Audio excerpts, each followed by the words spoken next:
আজকের গল্পটা খুবই আশ্চর্যজনক। একজন যুবক কেন তার মাকে আবর্জনার স্তূপে ফেলে দিল এবং তার উপর আল্লাহর এমন গজব এলো যে দেখতে যারা এসেছিলেন তারা হতবাক হয়ে গেলেন। তাই আপনাদের কাছে অনুরোধ, এই ঘটনাটি শেষ পর্যন্ত অবশ্যই দেখবেন। এক গ্রামে এক বৃদ্ধা তার এক ছেলের সাথে থাকতেন। তার স্বামী মারা গিয়েছিলেন। সেই বিধবা নারী তার ছেলের ভালোভাবেই দেখাশোনা করতেন, যাতে তার ছেলে বড় হয়ে তার বার্ধক্যের অবলম্বন হতে পারে। তিনি তাকে কুরআন মাজিদের শিক্ষাও দিচ্ছিলেন এবং স্কুলেও ভর্তি করিয়েছিলেন। এইভাবেই সময় কাটতে লাগল। সেই মহিলার ছেলে যুবক হয়ে উঠল, কিন্তু তার ছেলে তেমন হল না যেমনটা তিনি চেয়েছিলেন। সে রাতভর বাড়ি থেকে উধাও থাকত, বন্ধুদের সাথে দিন কাটাত। তার বৃদ্ধা মা ঘরে একা তার জন্য অপেক্ষা করতেন। তার মা ভাবলেন যে যদি তার বিয়ে দেওয়া হয় তাহলে হয়তো সে দায়িত্বশীল হবে এবং একটি ভালো স্ত্রী তাকে সঠিক পথে আনবে। সে বৃদ্ধা মহিলা তার ছেলের বিয়ে এক সুন্দরী মেয়ের সাথে দিয়েছিলেন, কিন্তু যা ভেবেছিলেন তা হল না। সেই যুবক এখন বেশ বদলে গিয়েছিল। মা বৃদ্ধা হয়ে গিয়েছিলেন, তিনি অসুস্থ থাকতে শুরু করেছিলেন। সবসময় তিনি কাশতেন এবং তার ছেলেকে ডাকতেন, কিন্তু সেই ছেলে তাকে একা ছেড়ে দিয়েছিল এবং তার স্ত্রীও ঠিক তেমনই ছিল, বেপর্দা এবং দুষ্টু। সে তার বৃদ্ধা শাশুড়িকে বলত যে, তুমি মরো না কেন, আমাদের বুকের উপর বোঝা হয়ে গেছ। সেই ছেলেও তার স্ত্রীর সাথে মোজ মস্তিতে মগ্ন থাকত। সে তার মার প্রতি বিরক্ত ছিল। তার স্ত্রী বলত, আমাদের বিয়ে হয়েছে কি, এই বুড়ি আম্মা তো ঘাড়ে চেপে বসেছে। কিন্তু সেই ছেলে স্ত্রীকে মানা করা সত্ত্বেও তার মাকেই বলত, আম্মা, আমাদের শান্তিতে শ্বাস নিতে দিন। আমি যখনই স্ত্রীর সাথে বাইরে যেতে চাই আপনি সবসময় ডাকতে থাকেন, মাথা খেও না, আমার জীবনে গজব ঢালিও না। এমন অভদ্র কথা বলে সে সেখান থেকে চলে যেত। বৃদ্ধা মায়ের মন ভেঙে যেত। হায় দেখো, আমি ওকে কত ভালো করে মানুষ করেছিলাম, আর আজ সে আমার কাছে বোঝা হয়ে গেছে। সেই বৃদ্ধা মহিলা মনে মনে কাঁদতেন, কিন্তু তার ছেলের তার প্রতি কোনো পরোয়া ছিল না। সেই ছেলে মাকে বলত যে, মা, আমাদের জল দাও, এবং ঘরের সমস্ত কাজ করাত।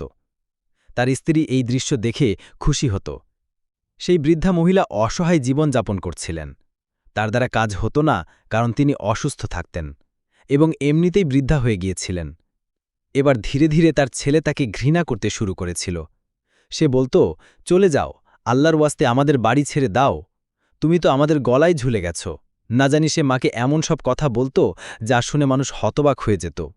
তার স্ত্রীও বলত, যাও আম্মা, চলে যাও, বাইরে চলে যাও, বাড়ি থেকে বেরিয়ে যাও, কেন আমাদের গলায় ঝুলেছ?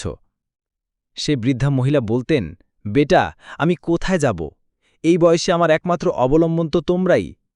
কিন্তু তারা তাকে টানতে টানতে বলত, দূর হও এখান থেকে, আমরা তোমাকে রাখব না।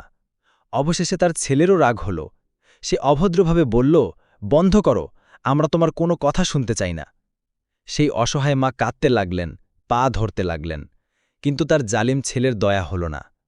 তার স্ত্রী এবং সে মাকে টেনে হিচড়ে ধাক্কা দিয়ে জোর করে বাড়ি থেকে বের করে বাইরে ফেলে দিল।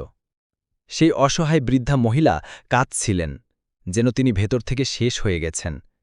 তার সেই ছেলেই, যার জন্য সে এত ত্যাগ স্বীকার করেছে, ছোটবেলা থেকে তাকে লালন পালন করে বড় করেছে, আজ সে তাকে এই প্রতিদান দিচ্ছিল।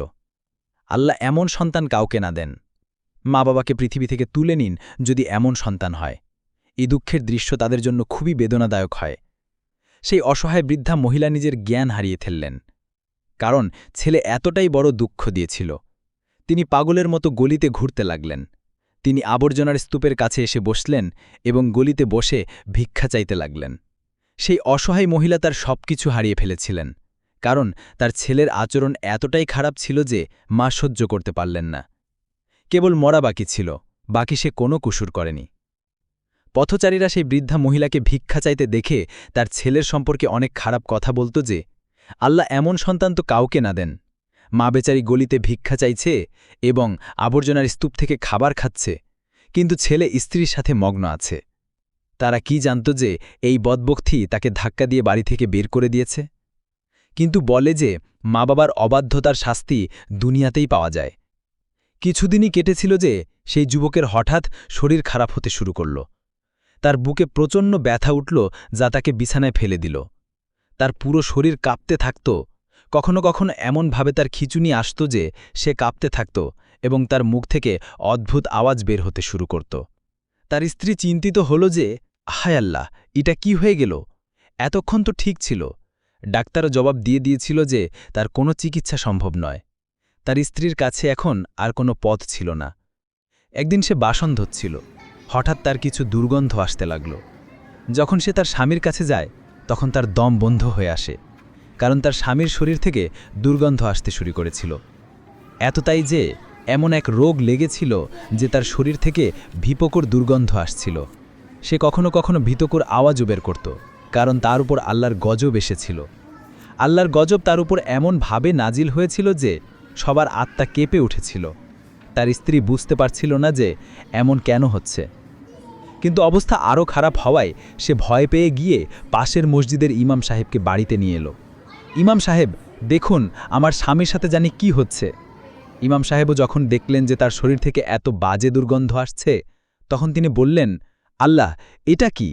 এমন দৃশ্য তো আমি কখনো দেখিনি। নিঃসন্দেহে তোমার স্বামী পাপী।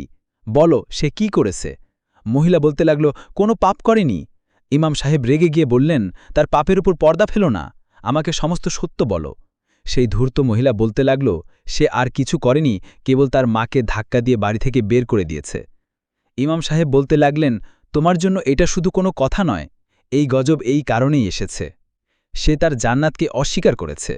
তাড়াতাড়ি তার মাকে খুঁজে বের করো। সে যদি তাকে ক্ষমা করে, তাহলে হয়তো এই গজব দূর হবে এবং সে এই পৃথিবী থেকে শান্তিতে যাবে। সেই সময় তার স্ত্রী গলিতে মাকে খুঁজতে লাগল, কিন্তু তাকে কোথাও খুঁজে পেল না। অবশেষে এক জায়গায় আবর্জনার স্তূপের কাছে সেই বৃদ্ধা মরা পড়েছিলেন। সে খুব কাঁদতে লাগল, কারণ সেই বৃদ্ধা মহিলা সেই আবর্জনার স্তূপেই শেষ নিঃশ্বাস ত্যাগ করেছিলেন, যেখানে এত বাজে দুর্গন্ধ আসছিল। হয়তো তাই আল্লাহ এমন গজব নাজিল করেছিলেন, যার ফলে তার শরীর থেকে এত দুর্গন্ধ আসছিল। সেই ধূর্ত মহিলা কাঁদতে কাঁদতে ইমাম সাহেবের কাছে এলো এবং বলতে লাগল, ইমাম সাহেব, আম্মার ইন্তেকাল হয়ে গেছে। ইমাম সাহেব যখন এই কথা শুনলেন, তিনি বললেন, ইয়া খুদা, তোমরা উভয়ে কি করলে? বৃদ্ধা মহিলাকে কষ্ট দিয়ে মেরে ফেললে। এখন আল্লাহ হয়তো ক্ষমা করবেন না। যখন মায়ের আত্মা কাঁদে, তখন ফেরেশতারাও কেঁদে ওঠে। তোমরা উভয় এত পাথর দিল ছিলে। সেই মহিলা কাঁদতে কাঁদতে বলতে লাগল, ইমাম সাহেব, আমাদের অনেক বড় ভুল হয়ে গেছে। আমি আমার স্বামীর এই অবস্থা দেখতে পাচ্ছি না। ইমাম সাহেব বললেন, তোমার বৃদ্ধা শাশুড়িকে ভালোভাবে বিদায় করো এবং আল্লাহর কাছে ফরিয়াদ করো, হয়তো তিনি তোমাকে ক্ষমা করে দেবেন। এতটুকুই কথা হয়েছিল যে তার স্বামী কাঁপতে কাঁপতে মারা গেল। সেই মহিলা খুব কাঁদতে লাগল। বাড়ি থেকে দুটো জানাজা উঠল, কিন্তু তার স্বামীর শরীর থেকে এত দুর্গন্ধ আসছিল যে সবাই তওবা তওবা করছিল। কোনো মতে তার জানাজা পড়ানো হলো, সবাই তওবা আস্তাগফির করল। আল্লাহ মা বাবার মর্যাদা সবার ওপরে রেখেছেন। মা বাবার অবাধ্যতা করলে না এই দুনিয়াতে শান্তি আছে, না আখেরাতে। আল্লাহ আমাদের সবাইকে আমাদের মা বাবার বাধ্য সন্তান বানান। আমিন। এই ভিডিওটি অবশ্যই শেয়ার করবেন। কি জানি আপনার একটি শেয়ারের কারণে কেউ হেদায়েত পেয়ে যেতে পারে।